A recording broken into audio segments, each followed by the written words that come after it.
Vamos lá, pessoal? Bom dia a todos que estão presentes. Antes de iniciar a nossa escola, vou fazer uma oração, tá bom? Deus, obrigado por estar aqui. Obrigado porque o Senhor tem levantado uma igreja que proclama a Tua verdade, que procure também sempre buscar a Tua verdade, Senhor. Em um mundo de mentiras, em um mundo de falsidades, Senhor. Que possamos seguir na verdade, que é a Tua palavra, que és Tu, Senhor. Tu és a verdade. Nos abençoe nesta manhã, aqueles que ainda chegarão e os que estão presentes. Abre a nossa mente para que possamos entender, para que tudo fique claro e que a verdade venha prevalecer no nome de Jesus. Amém. Mas eu fui incumbido desse mês em estar ministrando a EBD para vocês, né? A cara de Dani.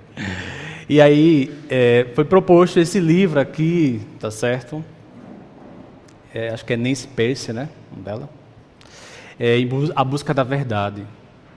Para embasar os nossos estudos nessas 3 aulas, tá?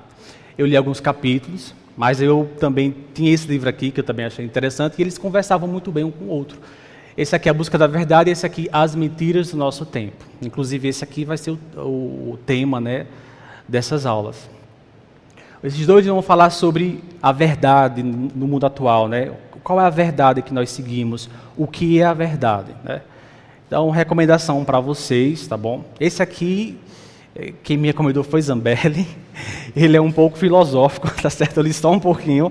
Então, assim, quem tem um embasamento pode ler. Mas esse aqui, ele é mais didático, tá bom? Ele divide em capítulos, as mentiras que permeiam o nosso século hoje. Enfim, 2 bons livros, tá bom? Não dá para, em 3 aulas, conseguir colocar todos esses assuntos desses 2 livros. Mas eu tentei colocar os principais, tá bom? Para a gente aqui. Bom, então o tema das nossas aulas as mentiras do nosso tempo, tá bom? Eu escolhi esse versículo-chave, que vai falar sobre a serpente, a serpente que é o diabo, que é o grande enganador do mundo, né? Está lá em Apocalipse 12:9. Ela é a antiga serpente, conhecida com o nome de diabo, ou Satanás, aquele que engana o mundo inteiro. E hoje vamos falar o quê? Sobre mentira, sobre verdade? Justamente. O que é que vem a ser a mentira? A mentira é a distorção da verdade, né? É o oposto da verdade, né? É o engano, é a falsidade. No presente momento, nós vivemos muito essa distorção da verdade. Vocês concordam comigo? Hoje a verdade é muito relativa, ela é muito fragmentada. Daí a importância de estarmos estudando sobre a verdadeira verdade. Pode até ser um pouco redundante, mas existe uma verdade e essa verdade é única, ela não é dúbia, tá bom? A mentira. A mentira está presente desde o tempo do Jardim do Éden, lá através do diabo, que é a antiga serpente. Aí eu coloquei essa imagem para representar a serpente enganando Eva, né, contando uma meia verdade para ela, para que ela assim pudesse comer do fruto. Então, a mentira, ela estava presente desde aquele momento ali, através do diabo. E queira ou não, nós podemos metaforicamente falar que hoje a mentira está presente em todos os nossos meios, né? Dostoiévski, que é um autor que eu gosto muito, ele diz o seguinte em um livro dele: a mentira é o único privilégio do ser humano em relação a todos os outros animais. É porque eu minto que eu também sou ser humano. Se você for para pensar, todo ser humano, queira ou não, tem a sua tendência a mentir. Né? E essa mentira, para Dostoiévski, é o que faz, é a diferença dos outros seres humanos que não conseguem mentir. Porque falar de mentira sempre é algo também delicado, porque a mentira, ela vem da nossa consciência, do nosso ser interior, tá bom? Bom, e para falar sobre a mentira, a melhor maneira de falar sobre ela é falar sobre o quê? Sobre a verdade. Por quê? Porque tudo que não for verdade, ela é o quê? É uma mentira. A verdade, então, ela abraça todos aqueles conceitos elementares do que é realmente real. O que está fora da verdade é a mentira. Então, o intuito dessas aulas é mostrar como as mentiras tão antigas ainda permeiam em nossas gerações. As mentiras, algumas morrem, outras se transformam, outras dão crias e muitas renascem. Mas as mentiras nunca deixam de ser mentiras. Então, o resumo da aula de hoje é o seguinte: as mentiras do nosso tempo. A primeira mentira que eu vou abordar com vocês é a mentira de que o mundo secular fala que Deus está morto, ou então que Deus não existe. Então a gente vai ver o conceito de verdade, crise da verdade, o conceito da morte de Deus e Deus como a verdade absoluta. Eu trouxe 3 textos, tá bom, aqui, que falam sobre a verdade, de 3 pessoas distintas. Eu sou o caminho e a verdade e a vida. Quem falou isso foi Jesus. Ó eterna verdade, verdadeira caridade e querida eternidade, és o meu Deus, por ti suspiro dia e noite. Quem falou isso foi Santo Agostinho de Hipona. Assim como o corpo tem fome do bom alimento, a mente tem fome da verdade. Quem falou isso foi Anthony Esoler, que é o autor desse livro aqui, tá bom? Então, pois bem, como eu falei de início, se vamos falar sobre as mentiras que permeiam o nosso século, as mentiras que estão em nossa era, vamos começar primeiro falando do que vem a ser verdade.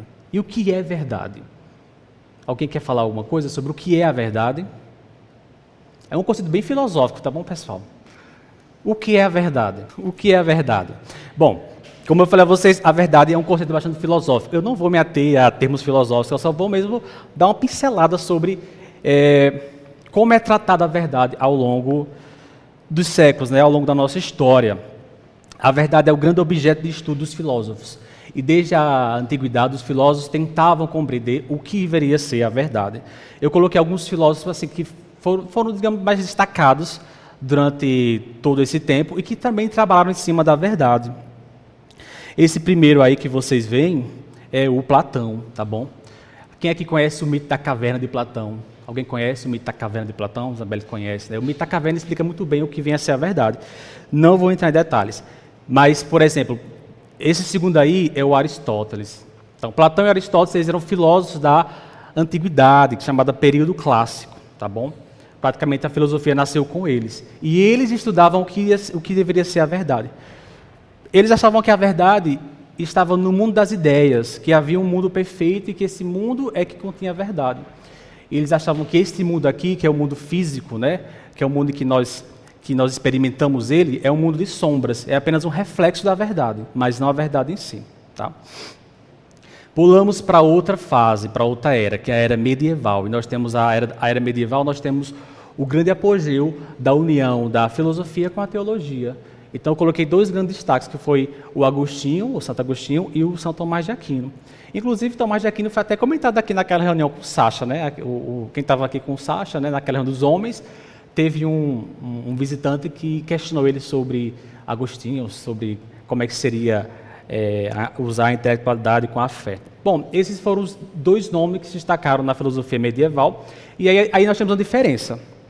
Porque na filosofia medieval, eles vão unir a teologia com a filosofia. E aí Santo Agostinho ele vai dizer que a verdade é Deus. Deus é quem permeia a verdade, tá certo? E Tomás de Aquino vai dizer que a verdade ela é conhecida através da nossa intelectualidade. Então, nós temos o intelecto e através desse intelecto nós conhecemos a verdade. É basicamente isso, tá bom? Sim, eu não vou entrar em detalhes não com vocês aqui. Nem eu sei muito bem ainda todo esse processo. Aí depois nós temos uma era um pouco mais moderna, né? Esse sujeitinho aqui, depois de Tomás de Aquino, né, que eu estou com o mouse aqui, é o René Descartes. É aquele que falou aquela frase que todos conhecem: penso, logo existo. Então, para ele, a verdade ela é racional. A verdade precisa ser provada e contestada. Então, se você contesta uma coisa e ela não se refuta, aquilo é a verdade. Então, ele traz um conceito mais racional sobre a verdade. Esse outro aí, depois de René Descartes, é o Immanuel Kant, também. Ele já vai trazer que a verdade, ela não é apenas refutá-la até chegar, até que ela chegue em um momento em que você não consegue mais refutar. Não, ele fala que a verdade, ela está baseada nos experimentos que você vai ter, nas experiências que você vai ter. Então ele diz o seguinte, que nós conhecemos a realidade em si apenas quando ela aparece em nós, né? Ele vai dizer que a verdade depende da estrutura, né, do mundo, da mente humana. E aí nós temos esses 2 últimos filósofos, que são os filósofos vou considerar como contemporâneos, né, ou pós-modernos. Esse barbudinho aí é o Nietzsche, tá certo? Acho que muitas pessoas conhecem o Nietzsche. Inclusive, essa frase, Deus está morto, foi o próprio Nietzsche que disse, né, em um dos seus livros. Então, eles são mais radicais contra a verdade. O Nietzsche vai dizer que não existe verdade. Ele vai dizer que a verdade ela é relativa. E ela depende do meio em que você está. Ela depende de depende da cultura em que você se encaixa. Então, para o Nietzsche, a verdade é uma interpretação do intelecto. Então, a verdade é o que eu interpreto e não o que realmente ela é. Tá bom? E o outro, que é esse outro aí do lado dele, que é o último, é o Michel Foucault. Ele já vai dizer que a verdade é um produto dos contextos sociais e históricos. A verdade ela é influenciada pelo poder na sociedade. Ou seja, a verdade depende da estrutura da sociedade e o meio que ela usa, né, para fazer essas interações. Então, a verdade ela é produzida. A verdade não existe em si, ela é produzida, tá certo? Então, vamos dar um exemplo aqui, para ficar bem mais claro, para não ficar tão assim filosófico essa primeira parte aqui. Lá antigamente, eles acreditavam que existia uma verdade. Lá, Platão, Aristóteles, Sócrates, existia uma verdade. E essa verdade, ela não podia ser acessada pelo homem, porque essa verdade ficava em um mundo exterior, em um mundo perfeito. Aí veio a Idade Média, né, que nesse caso a Idade Medieval, com esses dois grandes nomes, ele vai dizer que não, que a verdade ela existe. E a verdade é revelada em nós através de Deus. Então ele vai dizer que Deus é a verdade, tá certo? Aí vem agora um período moderno em que nós temos que a verdade, ela não só vem de Deus, mas ela também vem da razão. Então a razão também confirma a verdade. E é justamente nesse período que começa a surgir a ciência como base da verdade. E por último, o período mais pós-moderno, contemporâneo, a verdade é relativa. A verdade é uma mera interpretação sua, do meio. Então nós temos, por exemplo, nós temos um contexto social. Então naquele contexto social eu tenho uma verdade, tá certo? E em outro contexto, outra verdade. Então a verdade ela é produzida, ela é criada pelo intelecto humano. O que eu estou falando para vocês aqui é assim, não estou falando para que vocês venham se ater a isso numa aula de escola bíblica dominical, né? Pelo amor de Deus.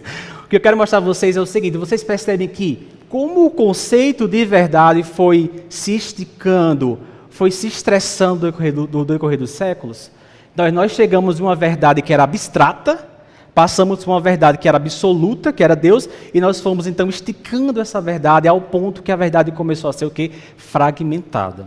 A verdade ela começou a ser, então, uma verdade não mais absoluta, não mais aquilo que é real, mas aquilo que nós interpretamos como verdade. Né? Se eu perguntasse a vocês, e hoje, o que seria a verdade? O nosso olhar hoje, né? Vamos ser filósofos agora, filósofos do tempo atual, com o que seria a verdade hoje? E individual, né? Ela é mais assim, uma verdade opinativa, né? Você está opinando ali sobre algo, né? Pois bem, bom, eu vou usar o conceito, tá certo? Que nós como cristãos usamos sobre a verdade. E esse conceito também foi o mesmo conceito de São Tomás de Aquino. Deus é a verdade, em que não se pode envolver-se falsidade alguma ou engano, sendo impossível haver erro no conhecimento divino, engano ou falsidade. A verdade divina é a primeira e suma verdade, ou seja, a verdade essencial é a verdade divina. Então esse é o conceito que nós temos como cristão, que a verdade, ela é quem? É Deus. Deus, ele vai preencher todas essas lacunas que nós não conseguimos explicar, que a filosofia não consegue explicar. Então existem lacunas dentro da filosofia, existem lacunas dentro da própria ciência, que é uma região mais exata, né, mais racional. E essas lacunas, elas são preenchidas com a verdade divina. Então, para nós, a verdade, ela é Deus. Então, Deus, ele é o sumo da verdade. A verdade vem de Deus e a verdade termina em Deus. Ele é a verdade. Lá no final da aula nós vamos falar sobre essa verdade, como essa verdade é revelada a nós, como ela é provada através das Escrituras. Mas enfim, nesse momento agora, nós vamos... o conceito que eu vou usar de vocês de verdade é Deus. Então Deus é a verdade. Então é o seguinte, se eu digo que hoje nós estamos...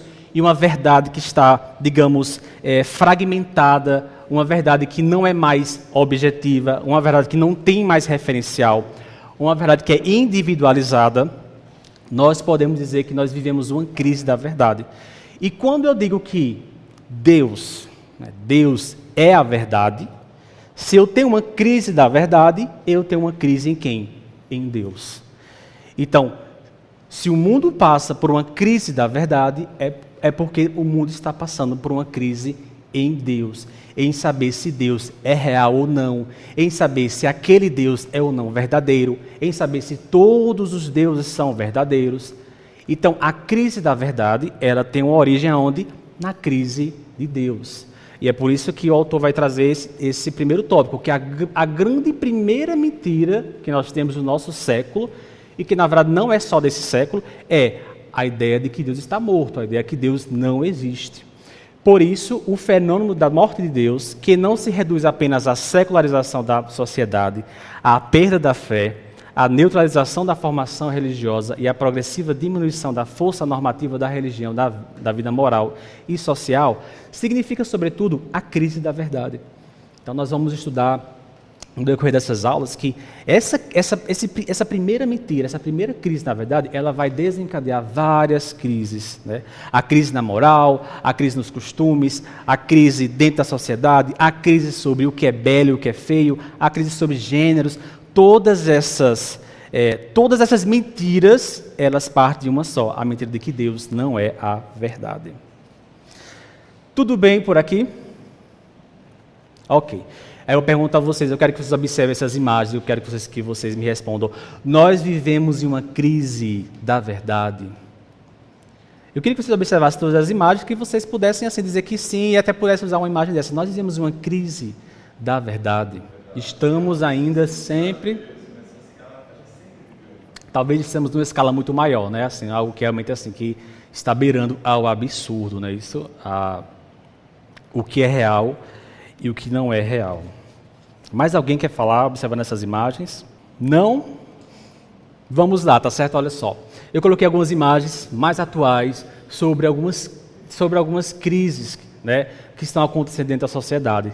Então eu coloquei, por exemplo, a imagem dessa pessoa fantasiada de animal, que são os Terrier, né, que chamam, né, em que eles se acham que são animais, né, e que não são seres humanos. Então nós temos uma crise de identidade, nós temos uma crise de que um ser humano acha que é um animal. Tá? Eu coloquei depois aí também, vocês perceberam uma foto de uma criança, nós temos uma divisão, tem uma criança mesmo, né, que ela está... tem um rosto infantil, do outro lado nós temos uma criança maquiada, nós temos também uma crise de verdade até mesmo nas crianças, né? Nós passamos por isso recentemente, acho que foi ano passado, não sei se foi esse ano, sobre a adultização, né? As crianças hoje que são adultas, que não têm mais infância. Então isso também é uma crise da verdade, né? Achar que as crianças podem ser adultas, não é isso? Nós temos o mais comum, que é esse homem aí, que ele está metade mulher e metade homem, que é o quê? A crise de gênero, né? Então, uma pessoa que nasce com um gênero masculino, ela pode, então, ser do gênero feminino. Ela se identifica como gênero feminino e aí ela, ali, através de procedimentos cirúrgicos, ela se reconhece como mulher e ela vai ser mulher. Então, nós temos uma crise de gênero. Por quê? Qual é a verdade aqui? Se a pessoa nasce como homem, a verdade da existência daquela pessoa é que ela é um homem. Então, ela não admite que essa verdade seja absoluta e ela pode ser de outro gênero. Eu coloquei a imagem aí de Davi e Michelangelo, tá certo? Ele está um pouco fora do peso, né? Quem conhece essa imagem sabe que o Michelangelo, né? Eu coloquei essa imagem distorcida por quê? Porque nós também temos uma crise que eu vou abordar com vocês, certo? Uma dessas aulas, que é a crise da beleza, tá bom?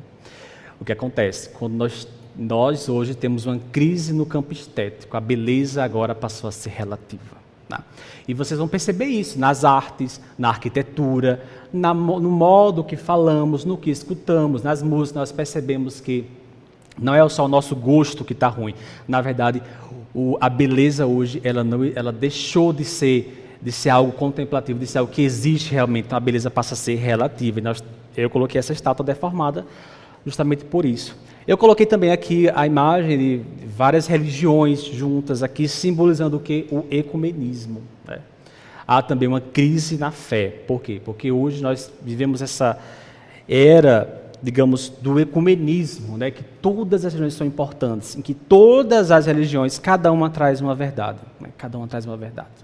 Então, o cristianismo tem sua verdade, o budismo tem sua verdade, as religiões de matriz africana também têm sua verdade, e todos nós juntos, assim, formamos uma sociedade, e cada um vive com sua verdade, e tudo bem, é assim que nós temos que viver. Então, isso é passado como se cada um tem sua religião, e não temos, isso é o que importa, cada um vive com sua religião. Essa ideia ecumênica também traz uma crise na verdade. Eu coloquei também a hipersecularização das mulheres, tá certo? E por fim eu coloquei essas três pessoas que vocês podem ver que é como se eles tivessem um relacionamento poligâmico, né? Aí dá para perceber na foto. Então nós temos também uma crise nos relacionamentos, né? Nós temos a destruição, né?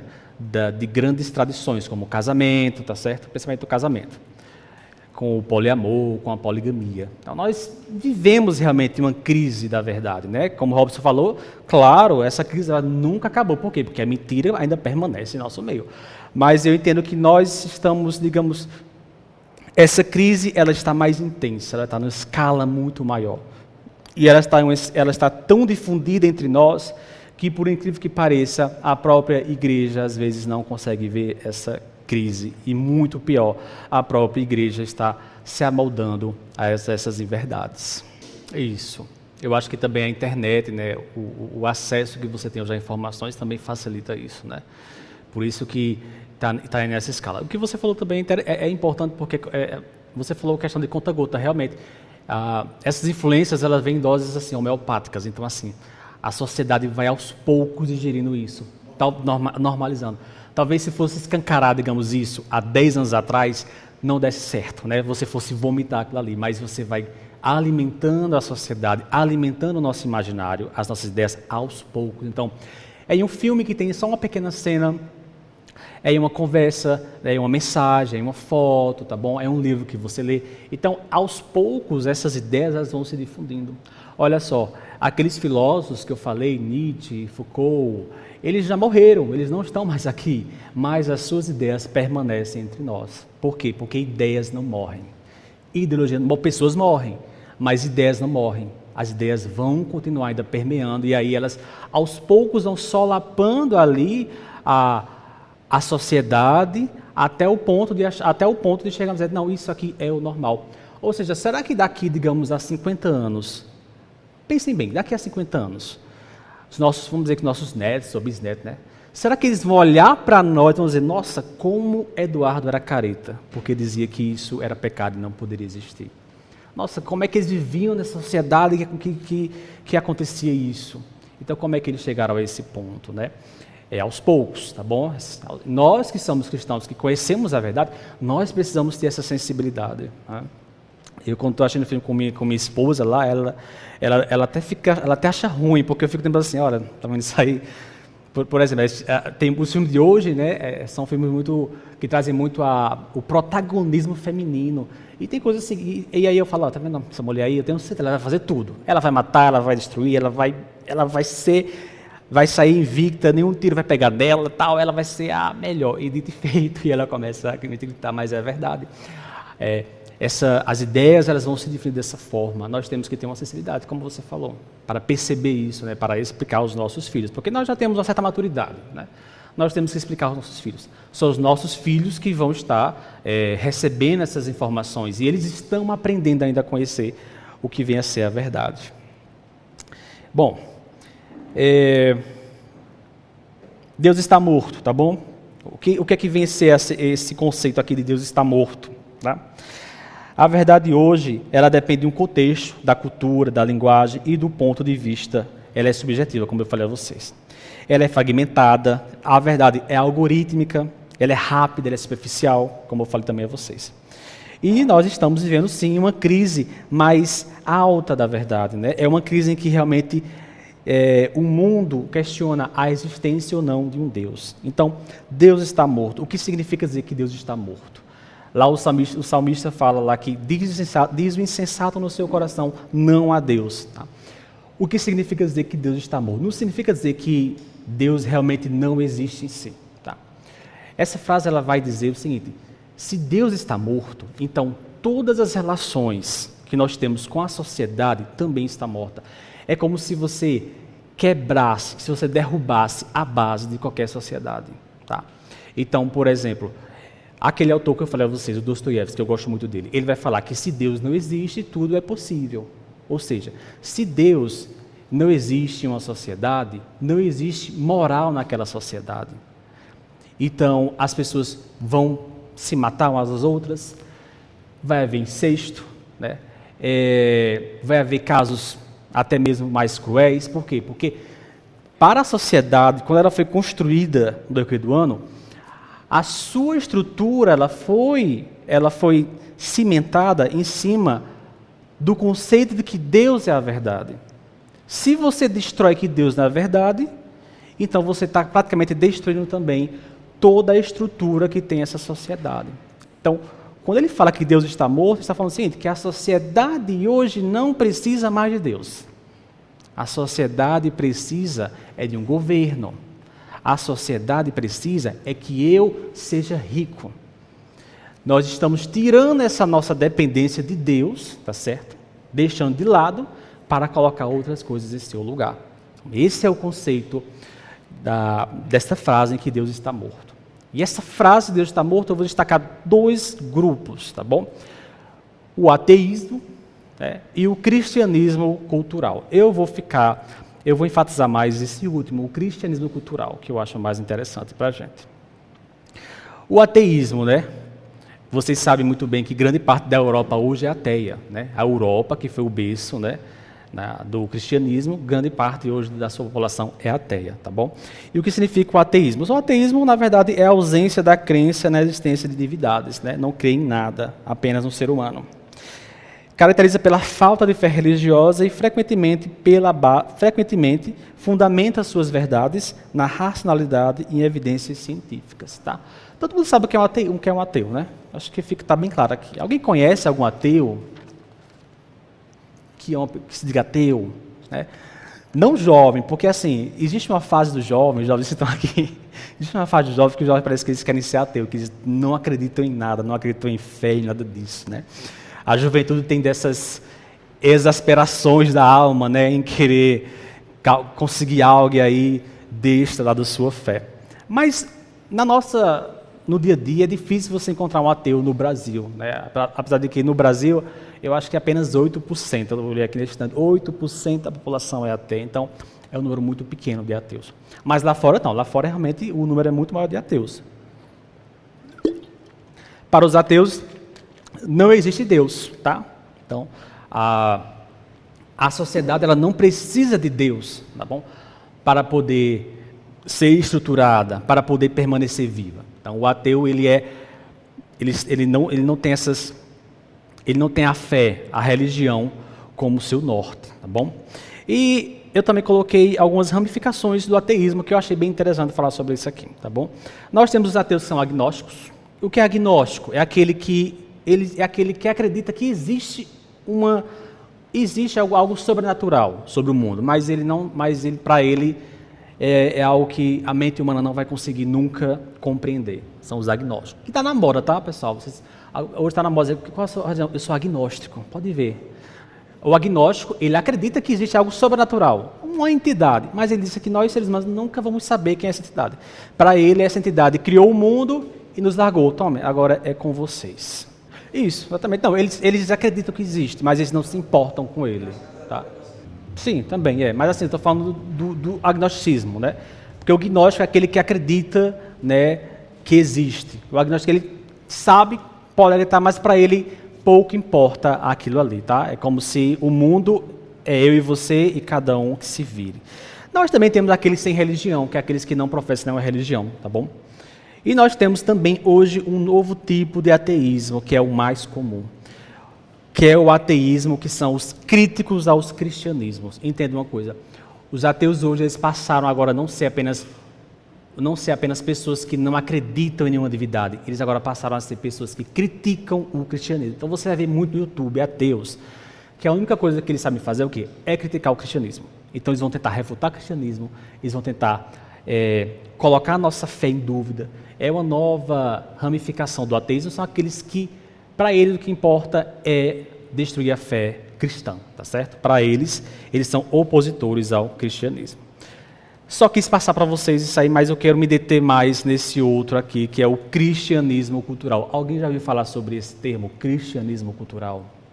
O que vem a ser, Robson, você quer falar? É o quê? A cultura do cristianismo.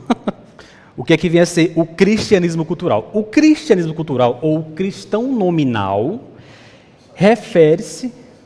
Sim, eu vou acessar aqui uma página, tá? Eu vou sair mesmo, tá?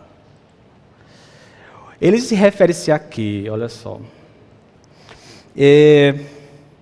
Refere-se a pessoas que se identificam com a herança, valores, tradições cristãs, mas não praticam a fé ativamente ou não aderem às crenças dogmáticas. É uma forma de identidade social cultural, onde a pessoa apenas valoriza a cultura cristã. Então, o cristianismo cultural, ele é o quê? É eu apenas pegar os valores que eu quero do cristianismo e aqueles valores que eu acho que são preconceituosos, discriminatórios, aqueles valores que eu vejo que não são tão importantes para a sociedade, então eu dispenso. Eu vou ficar apenas com aqueles valores que são importantes. Por exemplo, amar o próximo, né? Não roubar, não matar, tá certo? Deus é amor. Então, esses valores do cristianismo são importantes. Então, vamos ficar com ele. Agora, esses valores como arrependimento, nova vida, inferno, paraíso, pecado, não. Nós não precisamos desses valores. Então, o cristianismo cultural, ele é essa nova tendência que está acontecendo, que o quê? Dos cristãos que apenas se aderem, apenas têm uma visão superficial do cristianismo, mas não a visão intrínseca do que realmente o cristianismo é. Tá bom? Isso é o que tem acontecido muito em nossa civilização. Então, olha só, para poder facilitar aqui e mostrar a vocês um pouco sobre o que vem a ser esse cristianismo, eu vou fazer aqui um desenho para vocês, tá bom? Porque fica melhor desenhando para vocês, tá? Olha só, pessoal, não sou muito bom em desenho, mas vamos lá. Nós temos aqui, vamos desenhar aqui, certo? O eu, né? O eu de forma individual, que pode representar, tá bom? A nossa consciência, o nosso eu, tá? Deste lado aqui, nós temos a sociedade civil, tá bom? Então, como é que esse eu aqui se relaciona com a sociedade civil dentro de uma perspectiva realmente cristã, verdadeira, em que Deus existe, tá bom? Então, eu vou desenhar para vocês aqui como seria isso. Vocês conseguem entender meus desenhos, né? Olha, gente. A minha filha consegue desenhar perfeitamente com o mouse. Eu fico impressionado, Clarice. Eu falei, meu Deus, como é que você consegue desenhar com o mouse desse jeito? E ela desenha perfeito. Olha só. O nosso eu, ele vai se relacionar com a sociedade dessa forma aqui, de forma genuína. Vocês percebem que todas as nossas visões, né, a forma que nós vamos interagir, ela está o quê? Passando pelo centro do cristianismo, de forma intrínseca. Então, o que acontece? Nós temos aqui a minha relação que eu tenho com a sociedade ali, ela é baseada dentro de uma religião cristã. Então, todo o campo da sociedade, eu vou me relacionar com elas através do quê? Da religião cristã. Trabalho, escola, filho, família, política. Tudo isso eu estou vendo com o olhar o quê? Cristão. Cosmovisão cristã, ou então a estrutura cristã, tudo isso eu estou vendo através do Evangelho, através do cristianismo. Então, essa aqui seria, nesse caso, o cristianismo realmente autêntico, não apenas cultural. Agora nós vamos ver aqui como seria... Não, gente, eu estou aqui procurando a tecla delete, só que eu não acho... Ah, estava aqui. É porque eu uso o teclado, certo? Não uso muito o teclado do notebook. Bom, então vamos ver como seria essa sociedade que vive um cristianismo cultural. Novamente, nós temos aqui, eu vou desenhar aqui, tá bom? Esse aqui está bem triste, pessoal. Esse aqui vive no cristianismo cultural, por isso que ele está bem triste, tá? Olha só, pessoal, nós temos aqui essa grande estrutura aqui que é a sociedade civil, né? Como eu falei a vocês, é como nós nos relacionamos hoje. Aqui dentro está política, educação, família, relações de trabalho, tudo está aqui dentro. É como nos relacionamos. Agora nós vamos ver aqui como é que dentro de uma sociedade em que o cristianismo passou a ser apenas um aspecto cultural e não mais um aspecto autêntico. Então nós vamos ter o quê? Uma interação que não precisa de uma religião cristã para intermediar, tá certo? E também nós vamos ter uma interação em que nós apenas tocamos superficialmente o cristianismo, a religião cristã.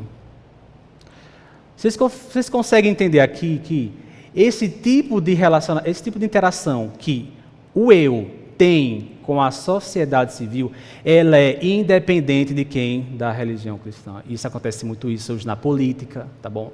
No seu trabalho, tá? Nos relacionamentos. Ou seja, eu não preciso que a visão cristã me diga como eu devo interagir com a sociedade civil.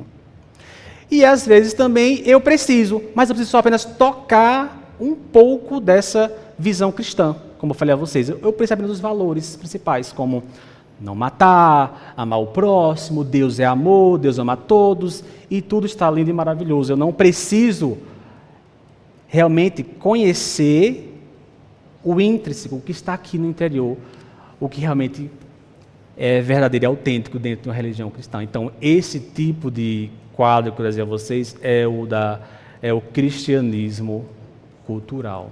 Então, vocês entendem o seguinte, que o cristianismo cultural hoje, ele é mais difundido do que o ateísmo em nós.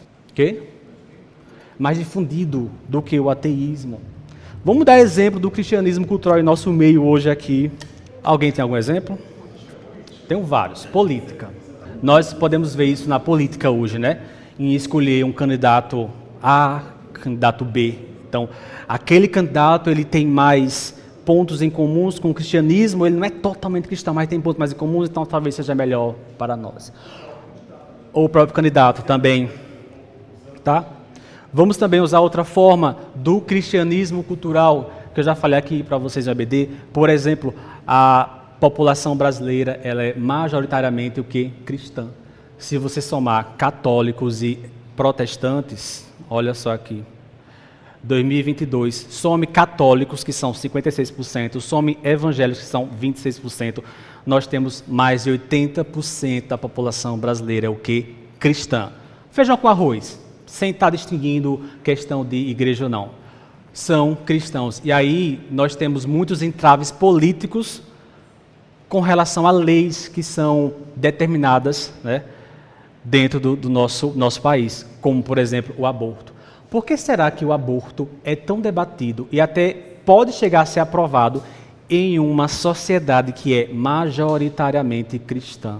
Aí está a explicação. A nossa sociedade, ela é culturalmente cristã. Porque se ela fosse autenticamente cristã, ela não permitiria que leis como essa fossem aprovadas. Conseguem captar agora? Né? O cristianismo cultural é isso. Ou seja, o que nós precisamos do cristianismo é apenas os seus valores morais, mas esses valores morais não podem ser preconceituosos, discriminatórios e não podem também ser contra as minorias, podemos dizer dessa forma. Então, esse tipo de cristianismo é um cristianismo em que não existe Deus, é uma religião sem Deus. É uma religião mais, digamos assim, estatal, né? É uma religião que você apenas usa esses valores que há no cristianismo, mas sem realmente professar uma fé, professar os dogmas da fé cristã, né? Professar arrependimento, professar a mudança de vida. Você apenas precisa usar o que ele dá de melhor para a sociedade. Mais exemplos sobre esse cristianismo cultural em que nós vivemos? Tem muitos exemplos, pessoal, mas eu não vou me ater aqui a vocês, mas quem quer falar.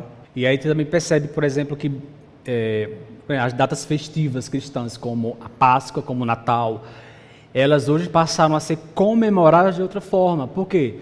Justamente esse cristianismo cultural. Então, você chega o Natal, Então, o Natal para o cristão é um momento, é uma data muito importante, porque é o nascimento de Jesus, é a encarnação de Deus nesse mundo.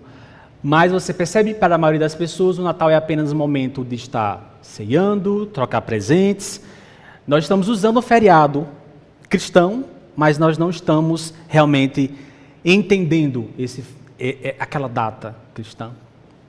Isso é o cristianismo cultural. Bom, então nós falamos sobre essa mentira que Deus está morto, explicamos esses principais grupos, né, que defendem isso e que onde realmente Deus está morto, que são o cristianismo cultural e o ateísmo, mas vamos falar realmente da verdade, que Deus é a verdade. Então, por que Deus é a verdade? Porque o Deus cristão é a verdade. Vamos lá. Alguém, por favor, abre em Salmos 92 e outra abre em Isaías 48, 28. Então, nós vamos colocar algumas evidências aqui, tá certo? De que Deus seja a verdade expostas na Bíblia, tá? Esses dois primeiros versículos que eu mandei alguém ler aí, o Salmo 92, Isaías 40, 28, nós vamos ver que, diferente de todos os outros deuses, o Deus cristão não possui uma teogonia. Teogonia quer dizer criação do mundo, criação de Deus. O nosso Deus ele não foi criado. Ele já existia, ele já era, ele era o eu sou.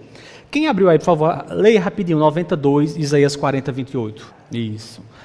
Então, a primeira diferença que vemos do Deus, que é a verdade, que é o Deus cristão, para os outros deuses que podem existir por aí, é que o nosso Deus ele não precisou ser criado. Ele já existia, ele já o era, certo? Muitos outros deuses são criados. Por exemplo, se você for lá para a religião hindu, você vai ver que aqueles deuses são criados e são associados geralmente a alguns fenômenos da natureza. Ou então são deuses que são associados a uma civilização. Não, o nosso Deus não precisou disso. Ele é eterno, ele não precisou ser criado. Então esse é o primeiro diferencial, de que o nosso Deus é um Deus que por si só já se basta. Ele também é um Deus que é um ser e também é um ser pessoal. Ele tem tanto a essência de ser como de pessoalidade. Abra aí, por favor, em Êxodo. Uma pessoa abre em Êxodo 3. Aí lê o verso 6 e depois lê o verso 14. Só o 6 e o 14, tá? Êxodo 6, Êxodo 3, lê o verso 6 e o verso 14. Isso. Então, nesse encontro de Moisés, tá bom? Com Deus, nós temos que Deus, ele tanto se revela para Moisés como Deus pessoal, eu sou o Deus dos teus pais, como também ele se faz revelar como Deus que é e sempre foi, que é eu sou o que sou. Nenhuma mitologia vai apresentar um Deus dessa forma. Isso mostra uma característica de Deus que é a sua eternidade, ou seja, que Deus, ele por ser um Deus que tanto criou o mundo e não foi criado, como também um Deus que se deixou conhecer. Então, o nosso Deus também tem esse aspecto de pessoalidade, ou seja, ele se deixa conhecer. Né? E ele se deixou conhecer, que nós vamos ver também, não só para o povo judeu, como também com a sua encarnação. Revelação. Alguém, por favor, abra aí João 1,14. Obrigado. Então, Jesus é a revelação de Deus. Então, a encarnação de Deus ao mundo, né, com Jesus, vejam só, é a encarnação do que era eterno, já que Deus é eterno, não foi criado, é a encarnação da eternidade dentro do tempo.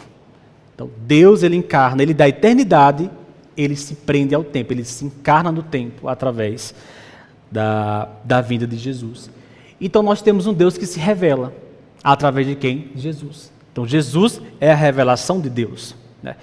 Essa passagem que Valno leu aí também, algumas versões trazem que Deus ele tabernaculou. Né? Ele usa essa expressão, né? Para que habitou entre nós. Tem uma versão bíblica que fala, ele tabernaculou. Né? Porque os judeus eles adoravam a Deus, né? Naquele tempo, então a presença de Deus vinha no tabernáculo, né? Então ele tabernaculou. E evidências que Deus é a verdade na sua criação, né? Na natureza. Nós podemos também notar que a própria natureza em si indica que Deus existe. Né? Vocês já devem ter percebido isso. A perfeição, como a natureza é, né? Como tudo se encaixa, né? Por exemplo, o nosso corpo humano, como todas as peças se encaixam, como o sistema respiratório se encaixa ali no nosso corpo, como nós respiramos sem precisar fazer esforço, sem se lembrar. Tudo isso é a glória da natureza que revela um ser por trás que criou aquilo. A própria natureza, a própria Terra, né? Nós estamos vivendo agora esse momento em que nós temos uma missão que foi a Lua, né? A Artemis 2, e a NASA, ela sempre está tentando fazer essas missões para ver como é o universo. Inclusive, muitos na NASA também têm estudado o fato de haver vida fora da Terra, então eles vão estudando. Mas você percebe que já estamos há 2026 anos e isso não foi descoberto, ou seja, a Terra é o único planeta que pode haver vida. Né? E se você for estudar assim, se a Terra tiver, digamos, 1 grau fora do seu eixo, a Terra poderia se congelar ou poderia se queimar, então você vê uma perfeição na própria natureza, que só pode ter sido, que não foi criada do acaso, mas por Deus. Filipe vai falar, olha, eu acredito que não há vida após a Terra e não vão descobrir. Mas digamos que hipoteticamente descubra. Então, com certeza, o cristianismo poderia ser como uma farsa. Porque, entenda, por que não haver vida fora da Terra, se na verdade Deus se revelou a esta Terra, a este mundo? Né? Então, assim, eu acredito que não existe, eles podem procurar. Se um dia encontrar, que eu aqui não vou encontrar, eu acredito que ia pôr em xeque realmente muita coisa do cristianismo, isso aí, tá bom? Mas tem, tá? Mas eu não tenho tempo para passar para você, mas tem isso aí, tá bom? Eu já estudei um pouco sobre isso aí, depois a gente pode conversar. Mas há uma contradição em você achar que existe vida fora da Terra, quando o próprio Deus se revela e salva esta humanidade aqui, tá certo? Depois a gente conversa, tá? Sobre isso aí. Olha só. Evidências na consciência humana. Não, antes abra aí Salmos 19:1, que é a evidência na criação, tá bom? A criação revela a glória de Deus, tá bom? Paulo vai até longe, né? Eles são indesculpáveis só pela criação, observando a natureza em si, a perfeição da natureza. E por fim, a evidência da consciência humana, tá? Deus plantou em nós, né, desejos, uma consciência de ser, que somente um Deus poderia nos dar. Por exemplo, como é que nós explicamos o amor que uma mãe tem pelo seu filho, né? Aquele amor de se sacrificar. Como é que nós podemos explicar o desejo que o homem tem de eternidade, né, de transcendência? Né? Nenhum homem quer morrer. Né? Nós temos um desejo de eternidade, de permanecermos vivos. Então, esses desejos, essas vontades foram impostas por Deus no ser humano. Então, são evidências de que existe algo divino também nessas vontades. Eclesiastes 3:11 e depois Romanos 2:15. Por favor, alguém leia. Então, nós temos várias evidências de que Deus é a própria verdade, tá bom? Tanto Outra alegoria interessante que eu já ouvi é que, por exemplo, o ser humano ele é o único animal que consegue andar com o rosto para cima, né, voltado para cima, então é como se voltado para o seu Criador. Né? Então isso é uma característica, né, de que Deus dá aos seres humanos. Né? Bem, alguém quer falar mais alguma coisa sobre o que eu falei agora, sobre esse fundamento de que Deus é a verdade? Bom, então nós estamos chegando ao final da aula. O que eu quero de vocês? A ideia é mostrar aqui de que existe uma verdade. Esta verdade é Deus. Deus é a origem e a causa da verdade e Deus também é o fim da verdade. Se somos cristãos, então temos que acreditar que a verdade está em quem? Em Deus. E Ele é o fim da verdade. Fora disso, tudo vai ser o quê? Engano, mentira e falsidade. E resta a cada um de nós sensibilidade, estudo também, certo? E acima de tudo, conhecer mais esta verdade que é a Deus. Então o intuito é que nós possamos conhecer a Deus a mais. Quanto mais eu vou conhecer a Deus, mais eu vou conhecer essa verdade. Porque entenda, muitas pessoas, todo ser humano quer o quê? Conhecer a verdade. Será que existe algum ser humano que quer conhecer a mentira? Quer viver a mentira? Não. O ser humano, ele deseja a verdade. Então nós temos que desejar quem? A Deus. Conhecer a Deus é conhecer a verdade. A partir do momento que estamos conhecendo a Deus, conhecendo o nosso Deus, conhecendo quem Ele é, o que Ele fez por nós, quais são as suas virtudes, o que eu preciso fazer, como eu devo me relacionar, aí sim eu estou conhecendo a verdade. E eu estou falando isso por quê? Porque nós só vamos conhecer a Deus realmente através da sua revelação, que é através das Escrituras, através de um contato íntimo com Deus, tá certo? E através da sua igreja. Então, fortalecemos-nos, irmãos. Precisamos nos fortalecer nesses tempos. São tempos realmente de muitas mentiras, são tempos que precisamos nos apegar à verdade. E para concluir, eu vou ler para vocês aqui uma frase do mesmo autor do livro aqui, que vai falar sobre a importância de seguirmos a verdade. Em nossa época, a inverdade ou falsidade leva muitas vantagens sobre a verdade. Pois a busca pela verdade exige paciência, probidade, mente serena e humildade para, uma vez encontrada, aceitá-la e conformar-se através dos próprios atos. Isso é interessante, porque muitas pessoas conhecem a verdade, mas não se conformam com a verdade. Conhecem que é verdade, mas não se conformam com ela. A pessoa que ama a verdade manterá padrões de honra superiores aos das pessoas ao seu redor. Isso aqui não é só para a nossa vida cristã, é para qualquer relacionamento que temos fora da vida cristã. Com o seu cônjuge, no seu trabalho, sempre devemos buscar a verdade, acima de tudo. Se não tem mais nada a falar, então eu vou encerrar com uma oração, tá bom? Vou orar, tá bom, pessoal? Deus, muito obrigado por esse momento. Senhor, nos mostra a Tua verdade, Senhor. A verdade que está na Tua palavra, na Bíblia, ela que foi revelada em Jesus. Deus, faz com que os nossos olhos se abram, que as mentiras não venham nos prender mais, que possamos libertar dessas mentiras, possamos proclamar a Tua verdade neste mundo. Abençoe a Tua igreja, Senhor, que ela venha ser forte, que ela venha ser compromissada sempre com a verdade, ela venha ver um autêntico evangelho, e que ela possa espalhar no mundo esse evangelho que é verdadeiro. Eu te peço em nome de Jesus, amém.